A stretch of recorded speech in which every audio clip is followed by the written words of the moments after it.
देखिए आज हम लोग स्टार्ट करेंगे राउल्स लॉ। राउल्स लॉ, ठीक है। तो ये जो राउल्स लॉ होता है सबसे पहले एप्लीकेबल कहां पे होता है? ये वोलाटाइल लिक्विड पे एप्लीकेबल होता है, ठीक है। वोलाटाइल लिक्विड पे एप्लीकेबल होता है।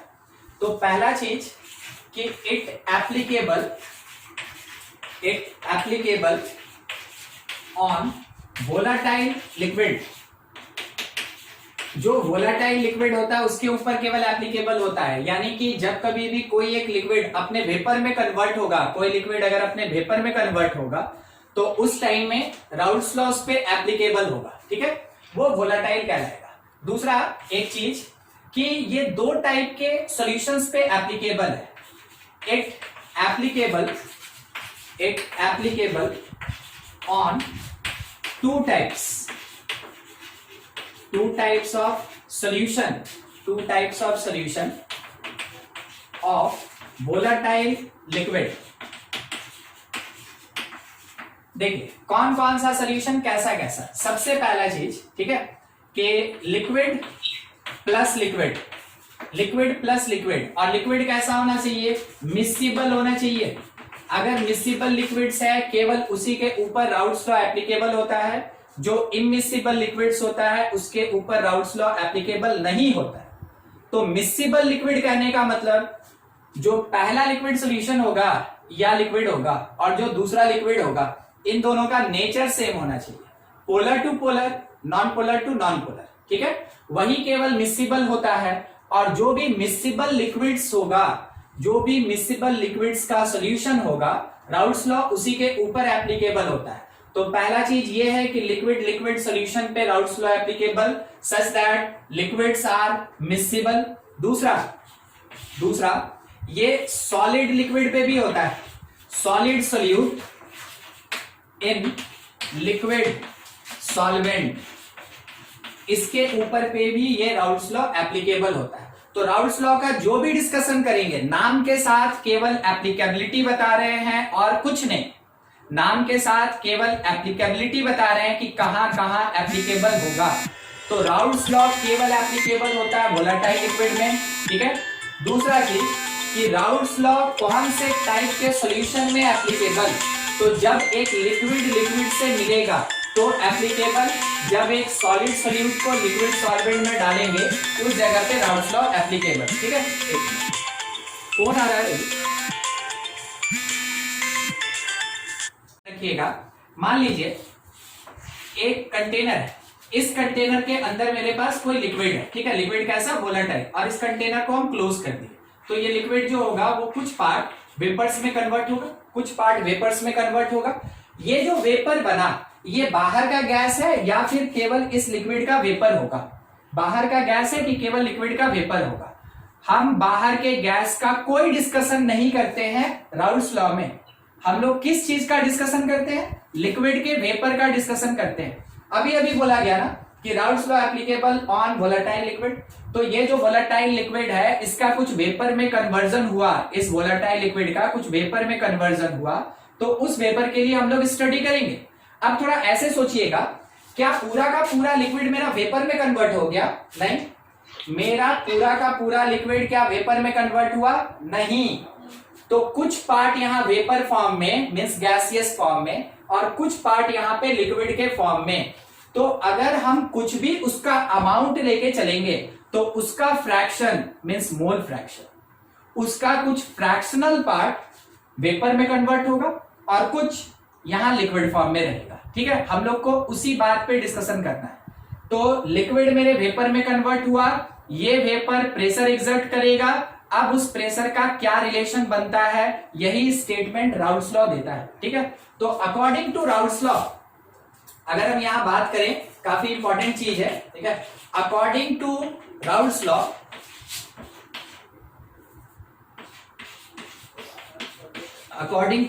लॉ, जो पार्शियल प्रेशर होता है, ठीक है, partial pressure is directly proportional to mole fraction.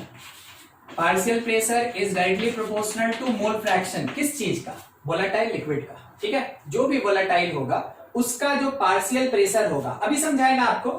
ये लिक्विड कुछ वेपर बनाया और ये वेपर क्या करेगा कि यहां पे लिक्विड के सरफेस पे कुछ प्रेशर एक्सर्ट करेगा, तो ये कहलाया partial pressure due to vapour.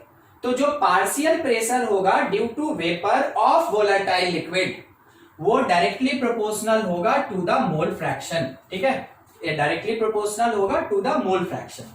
यानी कि जो पार्शियल प्रेशर ऑफ ए है, मान लीजिए मेरे पास कोई कंपोनेंट ए है, सॉल्यूशन हम दो कंपोनेंट का बनाए ए और बी। ठीक है, तो मान लीजिए उसमें मेरे पास कंपोनेंट ए है, तो partial pressure due to A is proportional to the mole fraction of ए।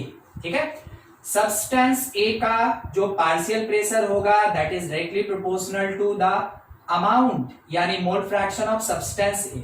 आप ऐसा चीज एक जगह और देखे थे, अगर आपको याद होगा तो आप देखे थे हेनरीज लॉ में। हेनरीज लॉ में आप ये चीज देखे थे, हेनरी का सेकंड लॉ। ठीक है, तो यहाँ पे राउल्ट्स लॉ में ये क्या कर रहा है देखिएगा, partial pressure due to substance A is equals to P not A multiplied by mole fraction of A. ठीक है, क्या आपको डिफरेंस पता चला हेनरी लॉ और राउल्ट्स लॉ में? जबकि यहां पे स्टेटमेंट लगभग सेम, यहां का स्टेटमेंट लगभग सेम है, मगर यहां पे आके अगर आप देखें तो हेनरी कांस्टेंट KH के जगह, हेनरी कांस्टेंट KH के जगह P नॉट ए आया। अब यहां पे P नॉट ए का मीनिंग क्या है थोड़ा वो समझिए, उसके बाद उसके साथ कंपेयर करेंगे।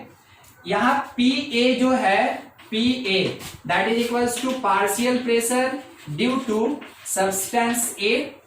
उसके बाद XA जो है it is the mole fraction, it is the mole fraction of substance A। और तीसरा पार्ट जो P नॉट A लिखे हैं, जो P नॉट A लिखे हैं it is the partial pressure in pure state, in pure state of substance A, of substance A। अच्छा, ये क्या मीनिंग हो गया प्योर, और यहां तो कुछ प्योर वर्ड का बात हुआ नहीं था, उसका मीनिंग क्या हुआ आपको याद होगा। पिछले क्लास में आपको एक छोटा सा हम एग्जांपल दिए थे कि मान लीजिए जैसे ये वाला सरफेस याद है, सरफेस वाला बात, ये सरफेस, तो इस ब्लू में से जो वेपर्स क्रिएट होगा, ठीक है, वो पूरा का पूरा एरिया, इतने एरिया से वेपर्स क्रिएट होगा। अगर हम इस सरफेस से उसी वेपर का बात करें तो देखिए जहां पे ये लगा हुआ है स्टिकर दिख रहा है आपको, ठीक है, इस जगह से वेपर्स मेरा नहीं बनेगा, तो क्या होगा, वेपर्स का क्वांटिटी कम हो जाएगा, वेपर्स का क्वांटिटी कम हो जाएगा। ठीक है, तो अभी अभी ये जो फेस था, ये जो साइड है, इसी को बोल रहे हैं हम वहां पे प्योर स्टेट, इसी को बोल रहे हैं प्योर स्टेट, मतलब जितना अवेलेबल एरिया है उसमें से वेपर का क्रिएशन हो रहा है। और इस जगह पे हम बोल रहे हैं पार्शियल प्रेशर, क्योंकि इसमें हिंड्रेंस हो रहा है इस पर्टिकुलर क्वांटिटी के कारण। तो अगर बाय द वे कोई डिस्टर्ब करने वाला क्वांटिटी वहां प्रेजेंट है then we calculate partial pressure, ठीक है, कॉल्ड PA। और बाय द वे अगर कोई हिंड्रेंस करने वाला, कोई डिस्टर्ब करने वाला क्वांटिटी नहीं है तो उसको हम बोलते हैं P नॉट ए। तो in pure state it is called P not A, और जब कभी भी कोई क्वांटिटी उसमें मिल गया तो उस अमाउंट के कारण जो प्रेशर जनरेट हो रहा है it is called the partial pressure due to ए।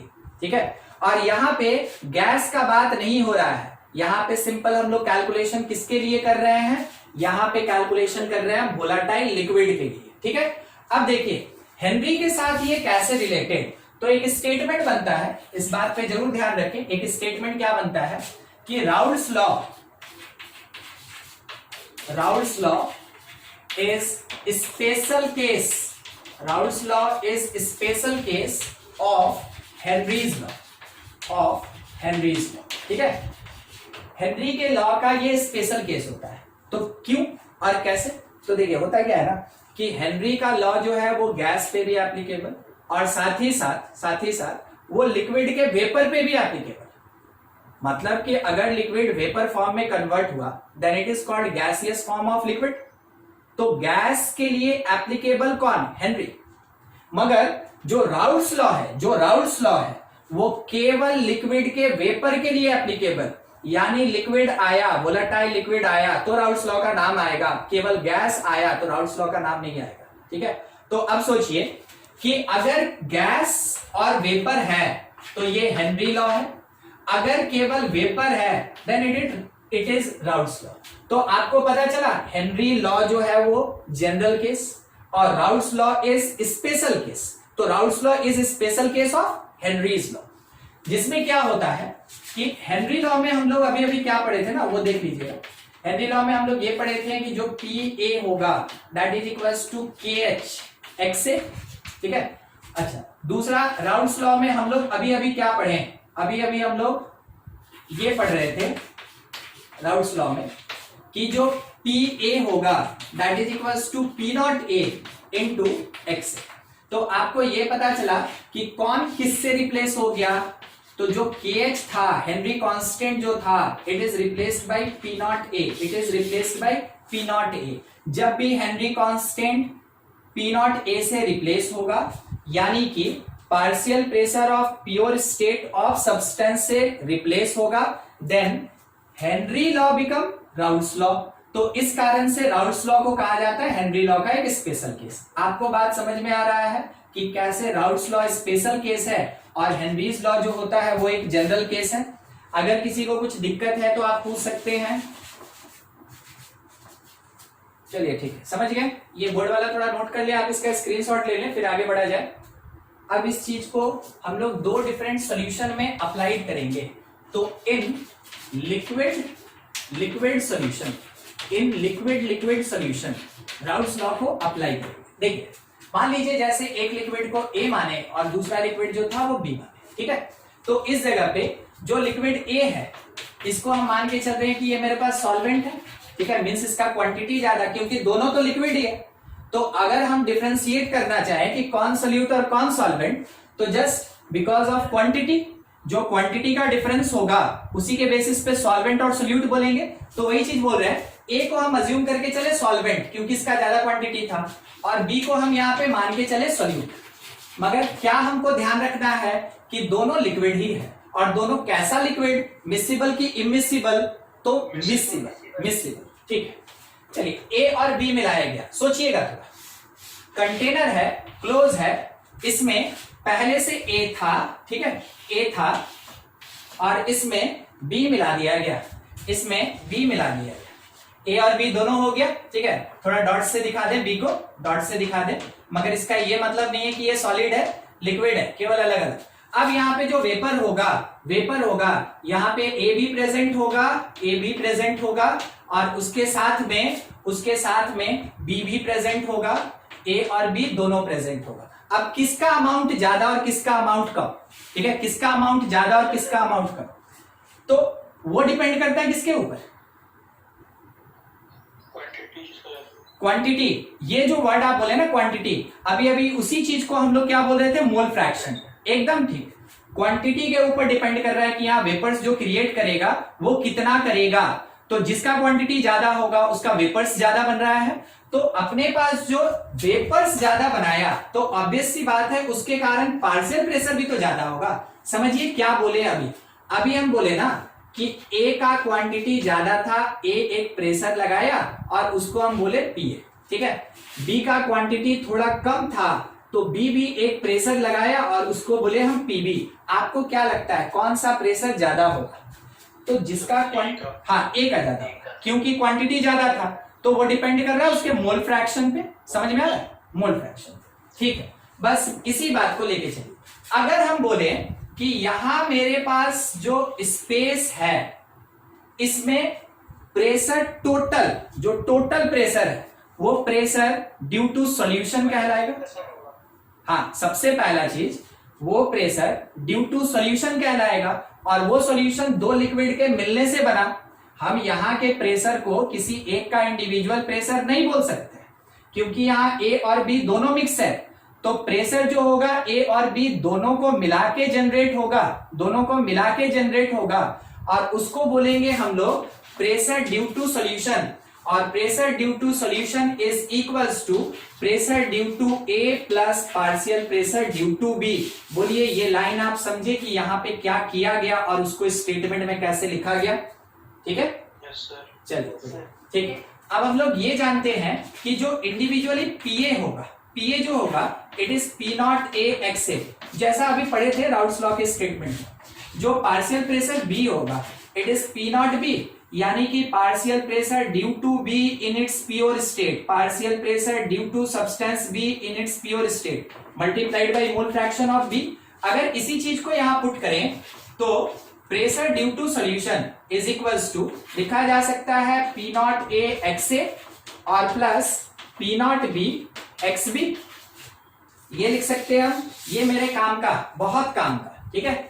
ये जो पार्ट है ये मिक्सचर, अगर हम यहाँ पे 3 लिक्विड डालते हैं तो आपको एक और बात पता चला, यहां एक बढ़ जाता पी नॉट सी एक्स सी बढ़ जाता। अगर हम 4 लिक्विड डालते हैं और चारों वोलाटाइल होता और चारों का चारों मिसिबल होता तो यहां एक और क्वांटिटी बढ़ जाता P not D x D. तो जितना डिफरेंट वोलाटाइल लिक्विड्स डालिएगा, जो पूरा प्रेशर होगा due to solution is the integral sum, ठीक है, simple sum is the sum of pressure due to A B C and D, ठीक है। जितना भी आप डिफरेंट कंपोनेंट डालेंगे उसके प्रेशर्स के सम के बराबर पूरे सॉल्यूशन का प्रेशर होगा। और यही चीज आप पढ़े थे, याद कीजिएगा, Dalton's law, Dalton's law of partial pressure, ठीक है। हम आपको बोले थे ना पिछले क्लास में कि थोड़ा सा डाल्टन्स लॉ पढ़ के आइएगा, बस यही चीज तो वहां पे भी एप्लीकेबल होता है। अब देखिए डाल्टन का भी स्टेटमेंट एक बार लेके आएंगे और राउल्ट का स्टेटमेंट वेपर पे, मगर डाल्टन का स्टेटमेंट गैस पे, ठीक है। तो ये मेरे पास वोलेटाइल लिक्विड के लिए स्टेटमेंट है, ध्यान रखिएगा, वोलेटाइल लिक्विड के लिए स्टेटमेंट है, ठीक है। अब इसी चीज को थोड़ा और प्रोसीड कर रहे हैं, नहीं तो फिर उसके बाद हम लोग टॉपिक से डाइवर्ट हो जाएंगे। ध्यान रखिएगा PS इज इक्वल्स टू, अगर मेरे पास 2 ही कंपोनेंट है तो हम चाहें तो किसी एक कंपोनेंट को, एक कंपोनेंट का जो मोल फ्रैक्शन है उसको 1 माइनस एक्स भी लिख सकते हैं, ठीक, ठीक है। तो यहां पे हम लिखे पी नॉट ए और एक्स ए की जगह 1 माइनस एक्स बी, इसके साथ में पी नॉट बी और एक्स बी, बस रिड्यूस कर रहे हैं और ज्यादा कुछ नहीं, अरेंजमेंट है। तो PS is equals to multiply करते चलिए पी नॉट ए, और थोड़ा सोचिएगा अगर हम यहां से एक्स बी कॉमन ले लें, ठीक है, मैथमेटिकल अरेंजमेंट है, एक्स बी कॉमन ले लें तो वो कितना होगा P not B minus P not ए। अब देखिए इस वाले इक्वेशन का क्या रिक्वायरमेंट, देखिए इस इक्वेशन को देख के आपको कुछ है ना कंक्लूजन मिलेगा, क्या क्या कंक्लूजन मिल रहा है वो समझिएगा, ठीक है। ये मेरे पास कुछ कंक्लूजन दे रहा है, क्या कंक्लूजन है वो, जो पार्शियल प्रेशर होता है सॉल्यूशन का, जो पार्शियल प्रेशर होगा सॉल्यूशन का, it directly depends upon the mole fraction of B, mole fraction of solute, ठीक है। तो आप कह सकते हैं partial pressure directly depends on mole fraction, directly depends on mole fraction of component, ठीक है। क्योंकि अभी हम कन्वर्ट किए बी में, आप वही काम तो कर सकते थे ना कि एक्स बी को तो आप लिख सकते थे 1 माइनस एक्स ए, तो कन्वर्जन मेरा एक्सए में हो जाता। तो हम इसलिए यहां पे क्या लिखें कि partial pressure is directly depends upon mole fraction of each component, either आप ए ले लें या बी ले लें। मतलब ए का क्वांटिटी बढ़ाएंगे तो पूरे सॉल्यूशन का पार्शियल प्रेशर बढ़ेगा, अगर केवल बी का क्वांटिटी बढ़ाएंगे तो भी पूरे सॉल्यूशन का पार्शियल प्रेशर बढ़ेगा। आप समझे इसका मीनिंग, हम दोनों का बात नहीं कर रहे, हम एक का बात कर रहे हैं। अभी देखिए अगर सब्सटेंस बी, जिसको हम यहां पे क्या बोले थे, सॉल्यूट, अगर सब्सटेंस बी के मोल फ्रैक्शन को इंक्रीज करेंगे तो ये पूरा क्वांटिटी इंक्रीज करेगा, जिसके कारण pressure due to solution increase करेगा, सही।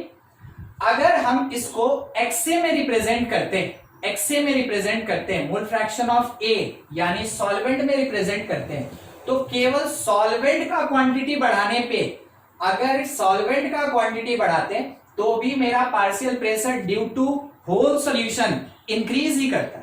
मतलब आपसे एक सवाल पूछते हैं, अगर कोई सॉल्यूशन है उसको हम डाइल्यूट कर रहे हैं, बोलिए pressure due to solution increase करेगा कि डिक्रीज करेगा?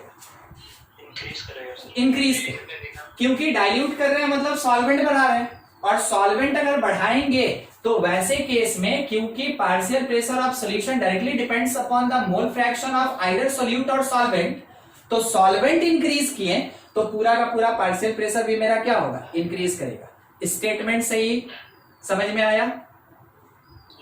ठीक। सेकंड क्या है कि आप ये कह सकते हैं प्रेशर ड्यू टू सॉल्यूशन, ठीक है, pressure due to solution is linearly related to the mole fraction. तो partial pressure linearly related to mole fraction, क्योंकि पावर 1 है ना, इस कारण से कहा जा रहा है कि वो लीनियरली डिपेंड कर रहा है। और अगर लीनियर रिलेशन है तो जब ग्राफ बनेगा तो वो एक स्ट्रेट लाइन बनेगा, जब ग्राफ बनेगा वो एक स्ट्रेट लाइन बनेगा। बस वही चीज ये बता रहा है, ठीक है। अब देखिए इसका ग्राफ बना रहे हैं, थोड़ा ध्यान से। मान लीजिए जैसे कि हम ये मान के चलें कि B is more volatile, assumption रखना होगा आपको, देन A, ठीक है, देन सब्सटेंस A। B जो है वो A से ज्यादा वोलेटाइल है, तो ऑब्वियस सी बात है B का जो प्योर स्टेट में प्रेशर होगा वो A के कंपैरिजन में ज्यादा होगा। अब उस चीज को हम कैसे रिप्रेजेंट कर रहे हैं वो देखिए। मान लीजिए जैसे यहाँ पे स्टार्टिंग में मेरे पास केवल A था, ठीक है, केवल A था, तो ये जो है इधर हम प्रेशर लेंगे, ठीक है, इधर प्रेशर लेंगे और इधर साइड में हम मोल फ्रैक्शन लेके चलेंगे। तो मेरे पास ये जो एक पॉइंट है इट इज P0A। सबसे पहले तो आपके पास सॉल्वेंट ही ना रहेगा, उसमें बाद में ना आप सॉल्यूट मिलाइएगा, पहले तो आपके पास सॉल्वेंट रहेगा। तो स्टार्टिंग में मेरे पास सॉल्वेंट है, तो मोल फ्रैक्शन कितना है, mole fraction of A is equals to 1, ठीक है, और तब मोल फ्रैक्शन ऑफ B कितना होगा, 0। इनिशियल स्टेज है किसी सॉल्यूशन को बनाने का, इनिशियल स्टेज है, तो इनिशियली पहले हम लोग सॉल्वेंट लेके चलते हैं, इस कारण से उसका मोल फ्रैक्शन 1 कंसीडर्ड है, और बाद में सॉल्यूट मिलाएंगे, मगर इनिशियल स्टेज में सॉल्यूट का अमाउंट क्या है, 0 है, ठीक है। तो केवल जो वेपर प्रेशर हो रहा है वो किसके कारण हो रहा है, A के कारण हो रहा है, ठीक है। आगे हम यहां पे कहीं B का प्योर स्टेट में पार्शियल प्रेशर लिए, ये जो टॉप पॉइंट है ना, समझ रहे हैं, ये इससे रिलेटेड है, ठीक है, ये जो टॉप पॉइंट है इट इज P0B। क्या आपको P0A और B के हाइट में डिफरेंस दिख रहा है ना, डिफरेंस है, तो आपको पता चला B के कारण ज्यादा प्रेशर है, A के कारण कम प्रेशर है। तो ये स्टेटमेंट क्या आपका ट्रू हुआ कि B is more volatile than A। बस उसको अज्यूम करके इसको हम बड़ा बनाए थे और इसको छोटा बनाए थे। अगर A ज्यादा वोलेटाइल होता तो A का ग्राफ ऊपर तक जाता और B का ग्राफ नीचे तक रह जाता, ठीक है। अब इस चीज को देखिएगा, समझिएगा, थोड़ा और ध्यान देते चलिएगा। इस जगह पे केवल B है, यानी mole fraction of B is equals to 1, तो A कहां गया, A का क्वांटिटी 0 हो गया, मोल फ्रैक्शन ऑफ A 0। अब क्या होगा देखते चलिए, यहां पे B 0 है तो प्रेशर ड्यू टू B 0, मगर जैसे जैसे B का अमाउंट बढ़ाते जाएंगे वैसे वैसे उसका प्रेशर भी इंक्रीज करता जाएगा। समझे आप इस बात को? देखिएगा, केवल B पे ध्यान रखिएगा, A को इग्नोर कीजिए, B पे ध्यान रखिएगा। B का अमाउंट 0 है और B का अमाउंट 1 है, ठीक है, मोल फ्रैक्शन B का 0 है और B का 1 है, तो 0 से 1 जा रहे हैं तो ऑब्वियस सी बात है B का अमाउंट बढ़ रहा है। तो B का अमाउंट अगर बढ़ेगा यानी उसका मोल फ्रैक्शन बढ़ेगा तो धीरे धीरे उसका पार्शियल प्रेशर भी क्या होगा, इंक्रीज करेगा। वहां कोई कर्व नहीं बनेगा बल्कि वहां पे एक स्ट्रेट लाइन बनेगा। कैसे पता चला हमको स्ट्रेट लाइन बनेगा? इस वाले रिलेशन से हमको पता चला कि स्ट्रेट लाइन बनेगा।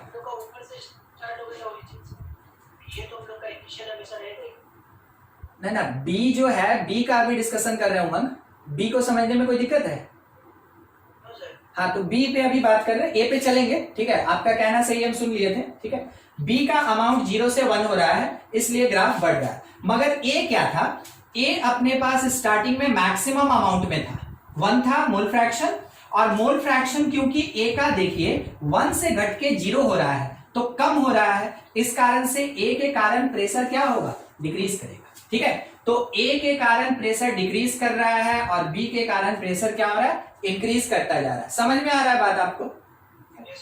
अब सॉल्यूशन का बात आ गया, अब सॉल्यूशन का बात आया तो वो इसके टॉप से बी के टॉप तक जाएगा, सब स्ट्रेट लाइन है। It is the graph for partial pressure due to solution. ये जो नीचे की तरफ डाउनवर्ड वे में ग्राफ आ रहा है, it is graph for partial pressure due to A, और ये जो ऊपर की तरफ एक ग्राफ जा रहा है ओरिजिन से, ये ग्राफ है partial pressure due to B. ठीक है, तो 3 स्ट्रेट लाइन आपके सामने है और तीनों स्ट्रेट लाइन बता रहा है कि कौन सा लाइन कौन से सब्सटेंस या सॉल्यूशन के पार्शियल प्रेशर को रिप्रेजेंट करेगा। ठीक है, देखिए ये हुआ मेरे पास एक graph according to Raoult's law. जब कभी भी हम लोग दो डिफरेंट लिक्विड्स को, जबकि दोनों वोलेटाइल हो, अगर सॉल्यूट सॉल्वेंट की तरह मिला के एक सॉल्यूशन बनाते हैं तो उसमें वेपर प्रेशर का जो ग्राफिकल व्यू होगा, जो ग्राफिकल रिप्रेजेंटेशन होगा, वो कुछ इस तरीके का होगा। चलिए देखिए बोर्ड पे कोई भी पार्ट अगर आपके लिए डाउटफुल है आप जरूर पूछिए, ये तो आप इसको नोट करें, क्लिक ले लें, फिर आगे बढ़ा जाए। देखिए थोड़ा सा बड़ा बना लेते हैं। यहां से ए चला यहां पहुंचा, सॉरी बी है ना, तो ये था मेरे पास पी नॉट बी।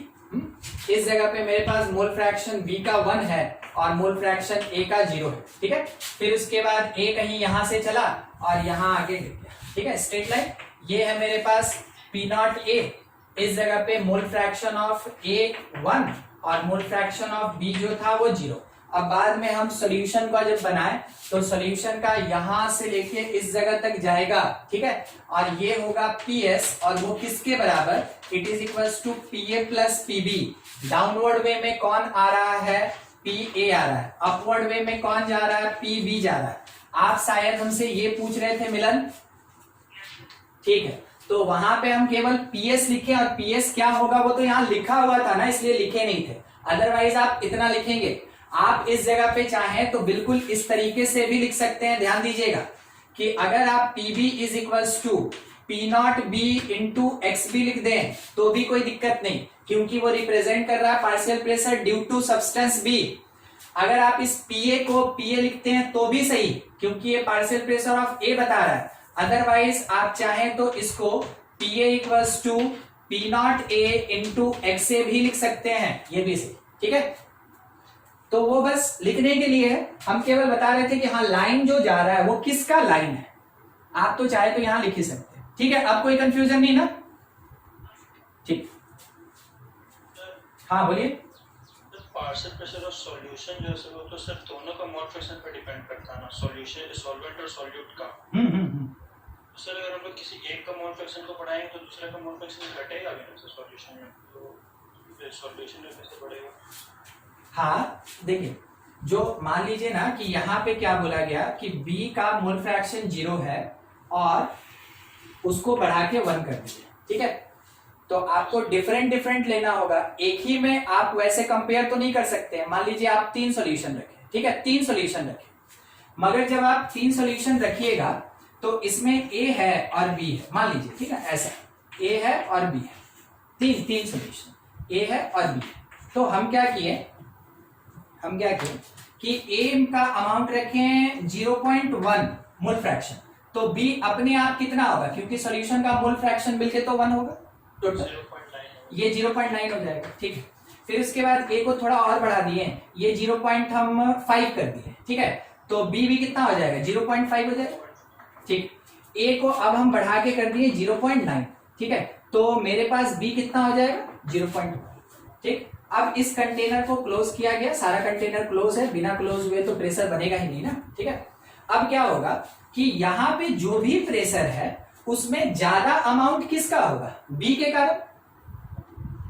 कारण ना। हाँ, इस जगह पे क्या होगा, ए और बी दोनों के कारण, और अच्छा खासा कंपेरेबल अमाउंट होगा।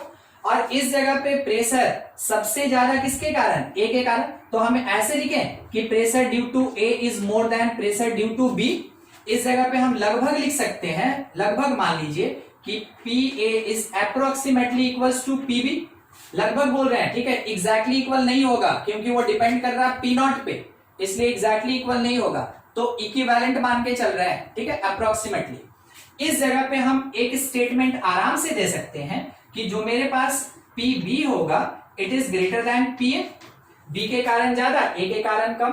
अब देखिए जब हम ए पे बात कर रहे हैं, ए पे 1 से 0 की तरफ गए, ए का 1 से 0 की तरफ गए, तो ए का अमाउंट घट रहा है ना, ए का अमाउंट अगर डिक्रीज कर रहा है, ए का मोल फ्रैक्शन डिक्रीज कर रहा है, तो ए के कारण जो पार्शियल प्रेशर होगा वो भी धीरे धीरे क्या होगा, डिक्रीज करता जाएगा। ए के कारण पार्शियल प्रेशर धीरे धीरे डिक्रीज करता जाएगा, बी के कारण पार्शियल प्रेशर धीरे धीरे इंक्रीज करेगा। ये दोनों लाइन इंडिविजुअली पार्शियल प्रेशर को दिखा रहा है। अब सॉल्यूशन पे बात करते हैं। सॉल्यूशन कम से कम ए के बराबर तो पार्शियल प्रेशर रखेगा ही, कम से कम ए के बराबर पार्शियल प्रेशर रखेगा ही। अब जैसे जैसे हम बी का अमाउंट बढ़ाते जाएंगे, तो हम वहां स्टेटमेंट लिखे थे कि B is more volatile than A, B is more volatile than A. तो जैसे जैसे बी को बढ़ाएंगे मेरा वोलाटाइलिटी और बढ़ेगा, मेरा वेपर्स और ज्यादा क्रिएट होगा, इसलिए आपको ग्राफ ऐसे ऊपर की तरफ जाता हुआ दिख रहा है। क्या आप समझें, लेस वोलाटाइल को कम किया जा रहा है, मोर वोलाटाइल को इंक्रीज किया जा रहा है, इसलिए पूरे सॉल्यूशन का जो पार्शियल प्रेशर है वो धीरे धीरे इंक्रीज कर रहा है। तो सॉल्यूशन का पार्शियल प्रेशर 0 नहीं हो सकता है, उसका इनिशियल पॉइंट ही कहां पे होगा, ए के बराबर होगा, और उसका फाइनल मतलब मैक्सिमम वैल्यू जो होगा वो बी के बराबर होगा। क्या आपको अब समझ में आया ईशांत? चलिए ठीक है, और किसी को कुछ डाउट तो पूछ लें। अच्छा, अभी हम लोग देख रहे थे एक पॉइंट और इसी राउल्स लॉ से रिलेटेड, ठीक है, दोज सॉल्यूशन which follow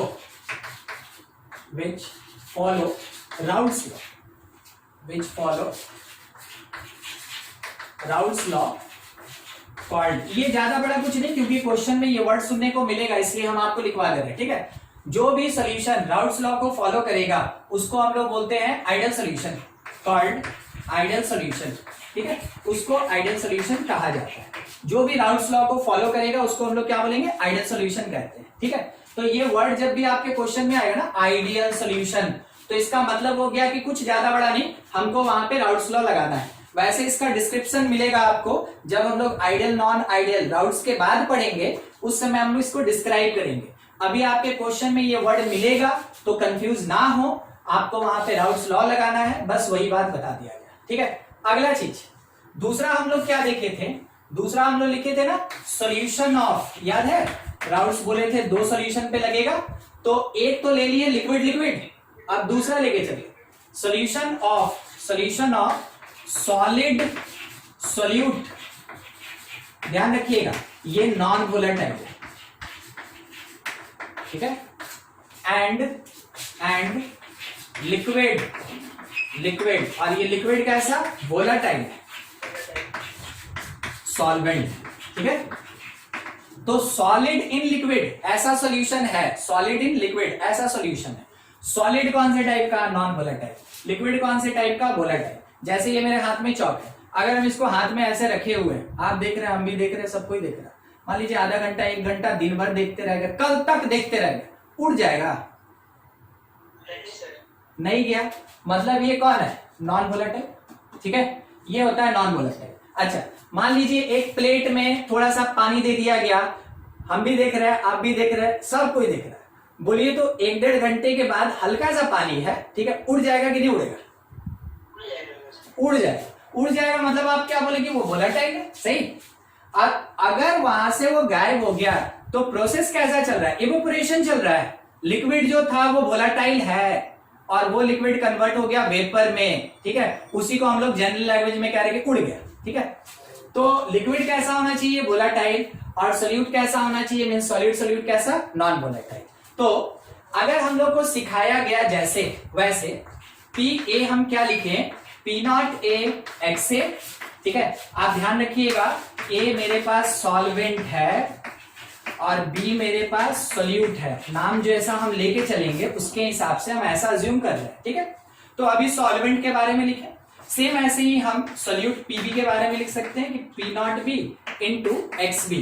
तो अगर हमसे कोई बोले कि देखो भाई इसका सोल्यूशन बनाए हो तो क्या लिखोगे, तो हम बोलेंगे कि देखिए हम तो P S is equal to P A plus P B लिखेंगे, क्योंकि हमको सिखाया गया है अकॉर्डिंग टू राउल्ट्स लॉ कि जो भी total pressure, total partial pressure of solution होगा that is sum of partial pressure due to A and B, उसमें जो कंपोनेंट है उसके पार्शियल प्रेशर के सम के बराबर होगा। हम लिख दिए, मगर पूछने वाला क्या पूछ दिया कि बोले हो कि बी जो है वो एक सोल्यूट है, ठीक है, फिर ये भी बोले हो कि वो एक नॉन वोलेटाइल है, तो काहे का प्रेशर, ठीक है, तो काहे का प्रेशर। हम बोले चलिए ठीक है, हम आपकी बात को मान लेते हैं, ठीक है। हम क्या लिख सकते हैं कि P not B is equal to 0। क्या मेरा कहना सही है, बी अपने प्योर स्टेट में ही वेपर में कन्वर्ट नहीं होगा, अपने प्योर स्टेट में ही वेपर में कन्वर्ट नहीं होगा क्योंकि नॉन वोलेटाइल है, ठीक है। तो P not B 0, P not B 0। Test है अभी 2 मिनट। पी नॉट बी कितना 0, पी नॉट बी 0। अब अगर पी नॉट बी 0 तो पी बी कितना हो जाएगा 0। अगर पी नॉट बी 0 तो हम ये कह सकते हैं कि पी बी कितना हो जाएगा 0, ये भी। तो हम कह सकते हैं कि तब तो पी एस जो होगा वो ड्यू टू पी ए होगा, और इसको हम क्या लिखेंगे कि it is P not A into mole fraction of A, क्योंकि मेरे सॉल्यूशन में 2 ही कंपोनेंट है ए और बी। हमको ये पता कि mole fraction of A plus mole fraction of B is equals to 1। तो अगर हम चाहें तो मोल फ्रैक्शन ऑफ ए की जगह 1 minus mole fraction of B लिख सकते हैं। बिल्कुल ये काम करेंगे, अभी ये काम करेंगे और लिखेंगे क्या कि pressure due to solution is equals to, ध्यान देते चलिएगा, pressure due to A in pure state multiplied by 1 minus X B, multiply कीजिए, थोड़ा अरेंज कीजिए, ध्यान देते चलिएगा, minus P not A into X B. हम यहां से एक्स बी निकालना चाहते हैं, आप मेरा अरेंजमेंट देखिएगा, इसको भेज दिए लेफ्ट और पी एस को ले गए राइट, ठीक है। अब एक्स बी निकालना है तो माइनस एक्स बी निकालना है is equals to P not A minus P S, और डिवीजन में कौन आया पी नॉट ए। ये हो गया मेरे पास mole fraction of solute can be calculated using partial pressure of A in pure state और पार्शियल प्रेशर ऑफ सोल्यूशन। यानी कि सॉल्वेंट का अगर पार्शियल प्रेशर दिया है प्योर स्टेट में, और अगर हम लोग को सोल्यूशन का पार्शियल प्रेशर पता है, ठीक है, सोल्यूशन का प्रेशर पता है, उसके बेसिस पे हम मोल fraction of solid solute calculate कर सकते हैं, ठीक है, सॉलिड सोल्यूट कैलकुलेट कर सकते हैं। क्या कोई दिक्कत इससे रिलेटेड? सॉलिड टू वोलेटाइल लिया जाए तो नहीं, तो हम आपको स्टार्टिंग में बोले ना कि राउल्ट्स लॉ किसके किसके लिए एप्लीकेबल हो रहा है। राउल्ट्स लॉ एप्लीकेबल हो रहा है वोलेटाइल लिक्विड्स के लिए, और दूसरा राउल्ट्स लॉ एप्लीकेबल होता है नॉन वोलेटाइल सॉलिड और वोलेटाइल लिक्विड के लिए, ठीक है। राउल्ट्स लॉ इतने के लिए एप्लीकेबल है। हाँ चलिए, इसमें और किसी को कुछ दिक्कत नहीं ना? चलिए ठीक है, इसी में थोड़ा सा कंटिन्यू रहेंगे, हाँ कंटिन्यू रहेंगे इसी में। अब इस चीज को कहते क्या है थोड़ा वो समझिएगा। देखिए, जो ऊपर का क्वांटिटी न्यूमरेटर है P not A minus P S, इसको कहा जाता है lowering, it is called lowering in vapour pressure, ठीक है, इसको बोलते हैं लोअरिंग इन वेपर प्रेशर। और अगर पूरे P बाई क्यू यानी पूरे पार्ट को ले लें, P not A minus P S by P not ए, इसको कहा जाता है relative lowering, it is called relative lowering in vapour pressure, in vapour pressure, ठीक है। तो केवल जो न्यूमरेटर है, जो डिफरेंस है पी नॉट ए और पी एस का, partial pressure of A in pure state और सॉल्यूशन के प्रेशर का जो डिफरेंस है, उसको लोअरिंग इन वेपर प्रेशर कहते हैं, ठीक है, उसको केवल लोअरिंग इन वेपर प्रेशर कहते हैं। मगर जब इसी लोअरिंग का कंपैरिजन कर ले हम लोग पी नॉट ए के साथ, सॉल्वेंट के प्योर स्टेट के पार्शियल प्रेशर से कंपेयर कर ले, डिवाइड कर दे, तो उसको कहा जाता है रिलेटिव लोअरिंग, ठीक है। तो relative lowering in vapour pressure, आपको ये नाम एक बार और सुनने को मिलेगा कॉलिगेटिव प्रॉपर्टीज जब पढ़ेंगे तब, ठीक है, क्योंकि relative lowering in vapour pressure एक टाइप का कॉलिगेटिव प्रॉपर्टी होता है। तो जब कॉलिगेटिव प्रॉपर्टी पढ़ाएंगे उस टाइम में इसको शॉर्ट में हम लोग बस इतना लेके चलेंगे कि वो कॉलिगेटिव प्रॉपर्टी से रिलेटेड क्वेश्चंस बनवा सके। आप बस इतना ध्यान रखेंगे कि relative lowering in vapour pressure is colligative property, ठीक है, ये कॉलिगेटिव प्रॉपर्टी होता है। और जब कॉलिगेटिव प्रॉपर्टी पढ़ेंगे तो उससे रिलेटेड जो क्वेश्चन और स्टेटमेंट होता है ना, उस समय हम लोग डील करेंगे। अभी सिंपल आप समझेंगे, numerator called lowering in vapour pressure, numerator and denominator whole thing called relative lowering in vapour pressure, ठीक है। हाँ ईशान कुछ पूछना था, माइक ऑन है, पूछ लीजिए।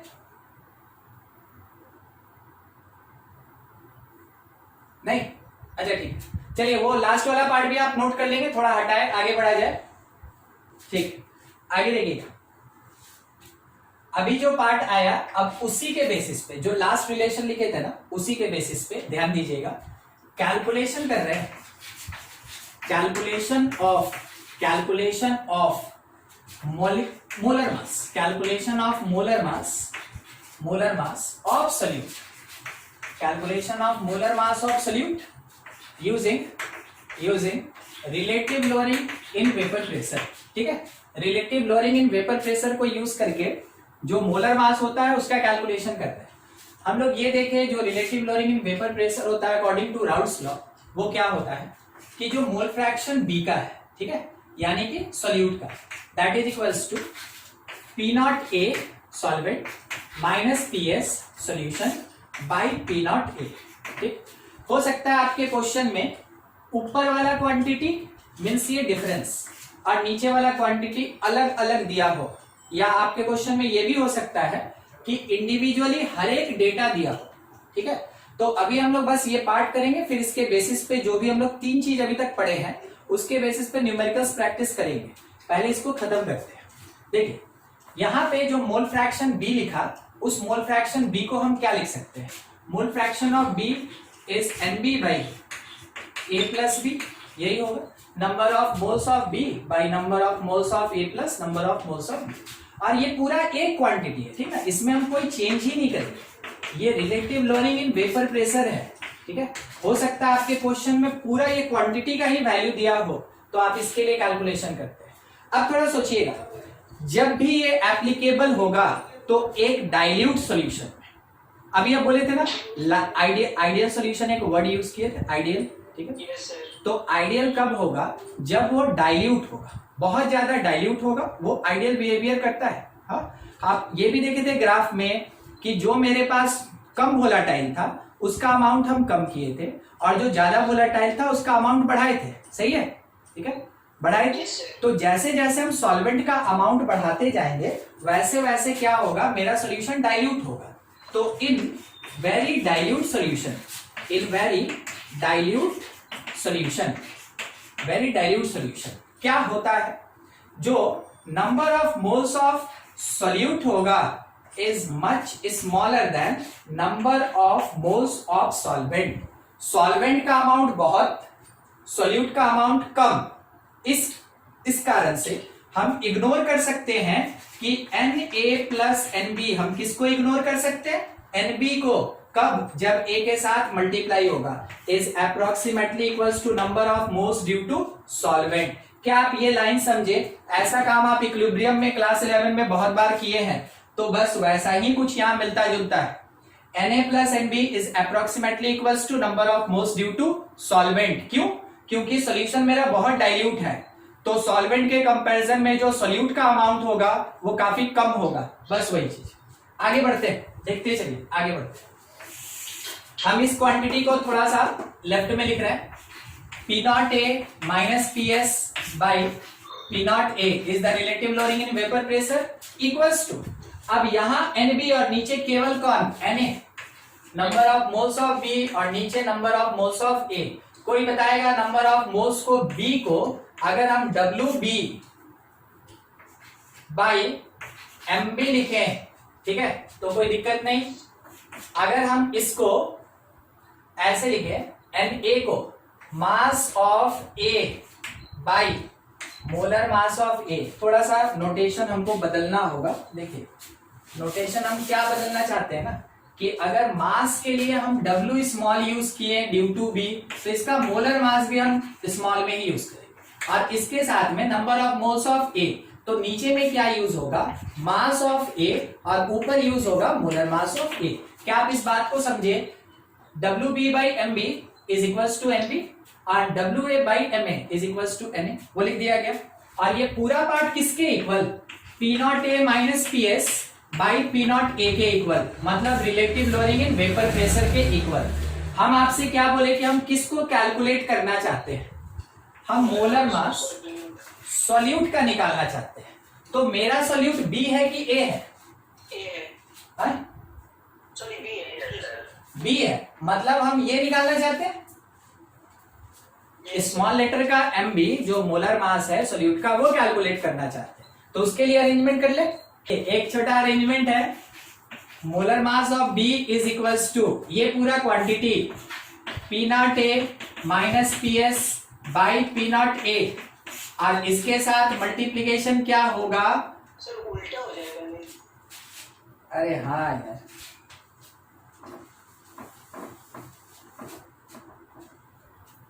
देखिए ये ऊपर आएगा ना, ये नीचे आ जाएगा, ठीक है। तो क्या लिखेंगे, WB बाई WA और ऊपर में मोलर मास ऑफ A, ये हो गया इधर वाला क्या होगा, अब ये जाएगा उधर, तो क्या होगा P0A by P0A minus PS, ठीक है, ये हो जाएगा। तो इस तरीके से हम मोलर मास कैलकुलेट कर सकते हैं किसका, सॉल्यूट का। जब कभी भी relative lowering in vapour pressure का केस रहेगा, कौन कौन से टाइप का सॉल्यूशन, जिसमें कि एक सॉलिड सॉल्यूट को लिक्विड सॉल्वेंट में डालें, सॉल्यूट मेरा नॉन वोलेटाइल, सॉल्वेंट मेरा वोलेटाइल, उस टाइम में ये सवाल पूछता है, सीधा स्ट्रेट फॉरवर्ड क्वेश्चन रहता है कि calculate molar mass of non volatile solute when solid solute mixed with volatile solvent and follow or contain some relative lowering in vapor pressure। तो डेटा आपके सामने प्रोवाइडेड रहेगा, आपको उसके हिसाब से कैलकुलेट करना होगा। तो जब कभी भी मोलर मास का कैलकुलेशन बोला in relative lowering in vapour pressure, आप इस फार्मूला को यूज करेंगे। आप समझ सकते हैं, अगर सॉल्वेंट का मोलर मास बोला तो आप MA निकाल लेंगे यहीं से, ज्यादा कुछ बड़ा तो नहीं, ठीक है। और अगर आपसे पूछा कि relative lowering in vapour pressure निकालिए, तो इससे पहले का जो कंडीशन था वो निकालना है, ठीक है। इतना आप नोट करेंगे, थोड़ा 2-3 मिनट और देखिए इसको। क्वेश्चन क्या लिखा है ना, a solution is made by mixing 32 gram methanol 23 gram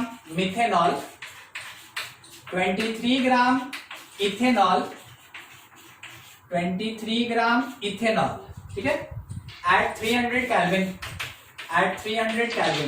question ये है, calculate partial vapour pressure of each component and of solution, ठीक है। जबकि क्वेश्चन में कुछ और दिया कि pressure of CH3OH methanol is 90 mm, ठीक है। क्वेश्चन में ये लिखा P due to C2H5OH is 51 mm। अच्छा, क्वेश्चन में जब डेटा देगा ना, तो ये आपको बता रहा है ओनली ड्यू टू मिथेनॉल, मतलब ये क्वेश्चन में P लिखा रहा है या P0 लिखा रहा है, आप समझेंगे कि वो P0 है। समझे क्या बोले? ऐसा डेटा अगर दिया है, अगर वहां P भी लिखा है या P0 लिखा है, मतलब वो P0 ही है, ठीक है। तो ये P0 दिया। देखिए क्वेश्चन में क्या बोला है, solution is made by mixing 32 gram methanol, ठीक है। तो मेरे पास मास है मिथेनॉल का इज 32 ग्राम, ठीक है। तो मेरा पहला काम होगा कि हम इसका नंबर ऑफ मोल्स निकाल लें, CH3OH पहला का नंबर ऑफ मोल्स। तो 32 बाई मिथेनॉल के लिए कितना हो गया, 12 और 4 16 और 16 32 मीन्स 1 मोल, ठीक है। फिर उसके बाद मास हम लोग को प्रोवाइड किया किसका, इथेनॉल का। तो मास अपने पास है C2H5OH का, और वो कितना लिखा था 23 ग्राम, ठीक है। हम लोग इसका नंबर ऑफ मोल्स निकालेंगे C2H5OH का, एकदम बेसिक है, बेसिक जो पढ़े हैं स्टार्टिंग में, बस उसी के लिए कैलकुलेशन है और ज्यादा कुछ नहीं सोचना। NC2H5OH उसके लिए मास अपने पास 23 बाई इसका मोलर मास 32 और 6 38 और 16 46 56 ना। अरे एक मिनट 54 होगा सर। हाँ 54 होगा। देखिए आज ज्यादा बड़ा थोड़ी कुछ है। 24 और 6 28 और 28 और 16 28 और 16 वो कितना आ रहा है? 44 आ रहा है। हमको भी लगा 44 ही आएगा, हम कहाँ से 36 लिख दिए थे। ठीक है चलिए ठीक है, ये इतना ही दिया ये। अब अपने पास जो है सो यही है। ठीक है तो मेरे पास ये तो कुछ कैंसिल वैंसिल होने वाला है नहीं, तो हम क्या करते हैं कि लगभग ये 0.5 देगा, नहीं देगा, ये 0.48 या 9 देगा, 0.48 या 9 देगा, ऐसा ही कुछ देगा। ठीक ना? सर 46 होगा, ठीक था। आप खाली गड़बड़ करते हैं मेरा। 24 और 6 30 30 होगा वहाँ पे ना, 24 से 28 जोड़ रहे हैं। तो आप ही ने जोड़ दे। Yes sir. 0.5 ठीक है 0.5 चलिए ठीक है, होता है, छोटा छोटा चीज है ना, उसमें तो गड़बड़ होगा, तो वही चीज हम लोग को थोड़ा सा ध्यान रखना है कि ना हो, है ना हो।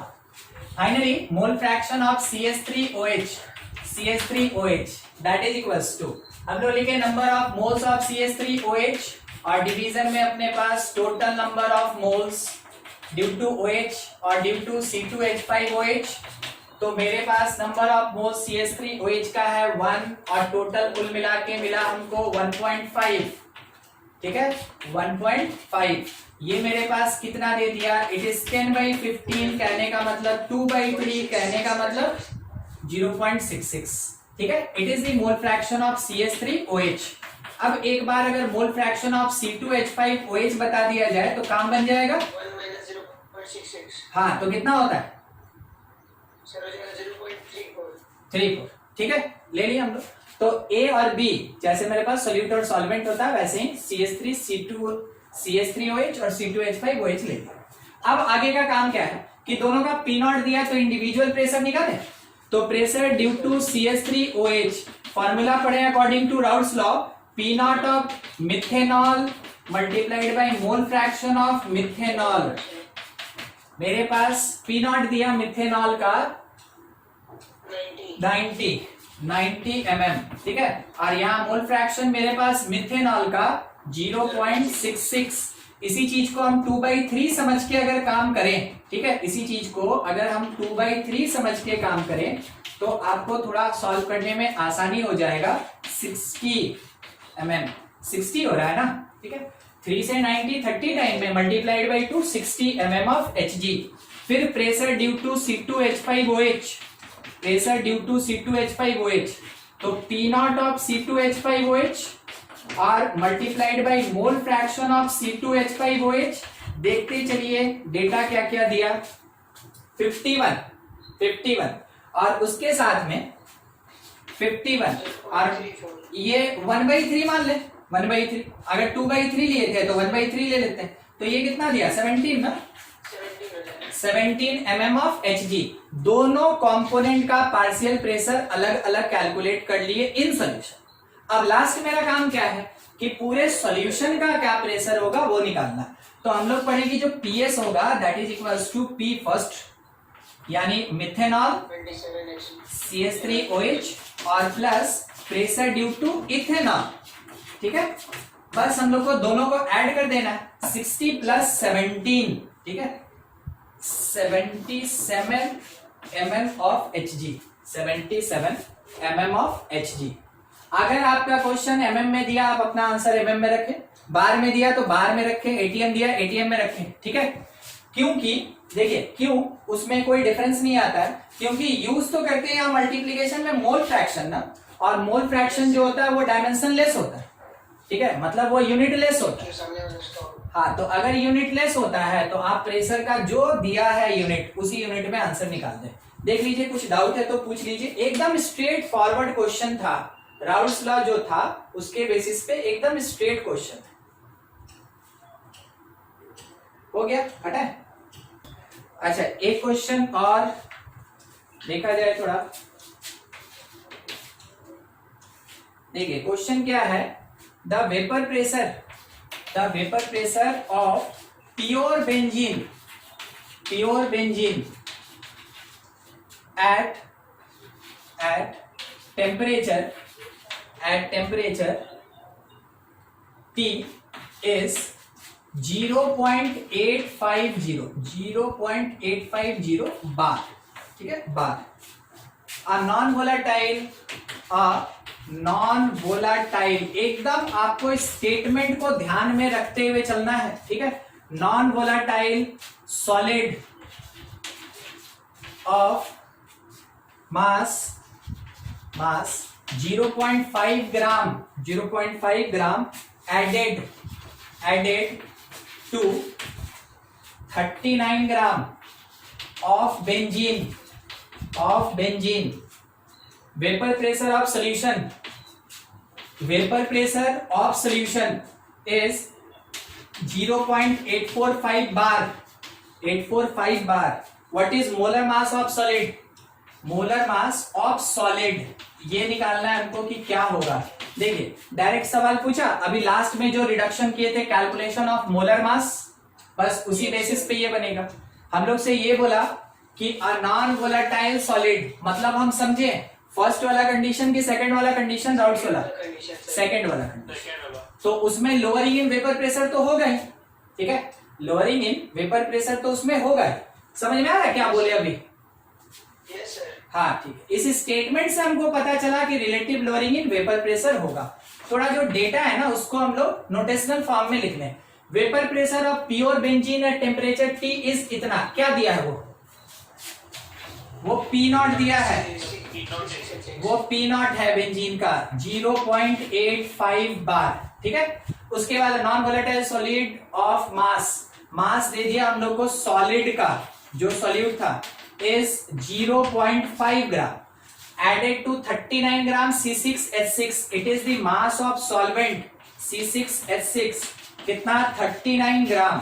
आगे वेपर प्रेशर ऑफ सॉल्यूशन भी हमको दे दिया, यानी प्रेशर ऑफ सॉल्यूशन प्रोवाइडेड 0.845 बार, ये दे दिया। और हम लोग से पूछा मोलर मास ऑफ सॉलिड क्या होगा, सॉलिड सॉल्यूट क्या होगा, ये चीज हम लोग को ये पता कि हम लोग लिखते हैं कि जो ऊपर में था number of moles of solute by number of moles of solvent, ये यूज करते थे। तो फॉर्मूला जो लिखे हैं उसी के अकॉर्डिंग थोड़ा लिख रहे हैं, of solid solute by molar mass of solid solute, इसके साथ मास ऑफ सॉल्वेंट C6H6, ऊपर में molar mass of solvent C6H6, और ये पूरा क्वांटिटी जो था, ठीक है, ये पूरा क्वांटिटी जो था वो किसके बराबर था, it is equals to P not of solvent minus P of solution by P not of solvent. जो फॉर्मूला पढ़े हैं बस उसी को लगा रहे हैं, यहाँ पे केवल सफिक्स में वो लिख दिए जो मेरे क्वेश्चन में मेंशन था। जितना डेटा है पुट किया जाए, अननोन अपने आप कैलकुलेट हो जाएगा। देखिए कितना 0.5 क्या 1.49 बार, नहीं हम लोगों को तो मास निकालना है, तो 1.49 ग्राम आएगा, है ना, ग्राम। अच्छा ठीक। मास अपने पास 0.5, मोलर मास C6H6 का कितना हो गया 78, 72 हाँ 78, ठीक बोलिए। मास M और मास दिया है C6H6 का 39, इससे ये कटता है दो बार में। अब P नॉट C6H6 अपने क्वेश्चन में मेंशन यहाँ पे 0.85 पुट करते चले, कैलकुलेट करते चले, माइनस सॉल्यूशन 0.845, डिवीजन में P नॉट 0.85, ठीक है। ये 2 था, मल्टीप्लाई होके 1 देगा, यानी 1/m इज इक्वल्स टू, इस प्लेस पे देखिए ये 50 है ना और ये 45, तो 0.005 बाई 0.85, ठीक है, 0.005 होगा। 50 में से 45 गया तो 5 बचेगा, और क्या होगा, ठीक है। ये हट गया तो यहाँ एक 0 लग गया, तो मास इज इक्वल्स टू 850/5, ठीक है। तो ये कितना 17 ना, 170। तो मोलर मास कितना निकल गया सोल्यूट का, 170 ग्राम, ठीक है, 170 ग्राम। देख लीजिए, कुछ डाउट है तो पूछ ले। देखिए एक क्वेश्चन और थोड़ा डिफरेंट टाइप का, देखिए क्वेश्चन क्या है, vapour pressure of water, vapour pressure of water is 17.51 mm, 17.51 mm. Lowering of vapor pressure of an aqueous solution of urea, lowering of vapor pressure of aqueous solution of urea is 0.0614 mm, ठीक है। Calculate relative lowering of vapour pressure, find क्या करना है, calculate क्या करना है, relative lowering in vapour pressure and mole fraction of water, and mole fraction of water, ये चाहिए, ठीक है। देखिए ट्राई कीजिए। तो एक क्वेश्चन आपके लिए दो बताए ना, वेपर प्रेशर और के बाद क्या लिखे हैं, एक्वा सॉल्यूशन, हाँ, of aqua solution of urea, ठीक है। कोशिश कीजिए जैसे अभी तक बता रहे थे ना, बस वैसा ही कुछ लगाना है आपको, वही सब कॉन्सेप्ट लगेगा। 0.00349। एक मिनट, जो relative lowering in vapour pressure आया वो 0.00349, 0.00349, ऐसा यस सर। यही है ना, ठीक है, कोई दिक्कत नहीं, हम सुने नहीं थे इसलिए हम कंफर्म कर रहे थे। और चलिए, ये एक प्रपोज्ड आंसर है, ठीक है, जो बनाते चलेंगे, अपना आंसर देखते चलिए, डिफरेंट आया तो कोई बात नहीं, सेम आ गया तो भी बढ़िया बात है, ठीक है। हम भी बना लेते हैं, हो गया मतलब बन गया। Vapour pressure of water is इतना, तो वो जो दिया ना, वो P0 वाटर दिया, क्योंकि वेपर प्रेशर कहीं सॉल्यूशन का बात नहीं है, केवल वाटर का बात है, मतलब ये प्योर स्टेट में। आपको यही चीज तो समझना है लाइन से, कि स्टेटमेंट अगर लिखा रहता है तो उसका मीनिंग क्या होता है। वेपर प्रेशर ऑफ वाटर मतलब ये P0 वाटर है, 17.51 mm ऑफ Hg, ठीक है। लोअरिंग ऑफ वेपर प्रेशर, तो आपको बताए थे लोअरिंग मतलब P0 माइनस PS होता है ना, P0 माइनस PS होता है।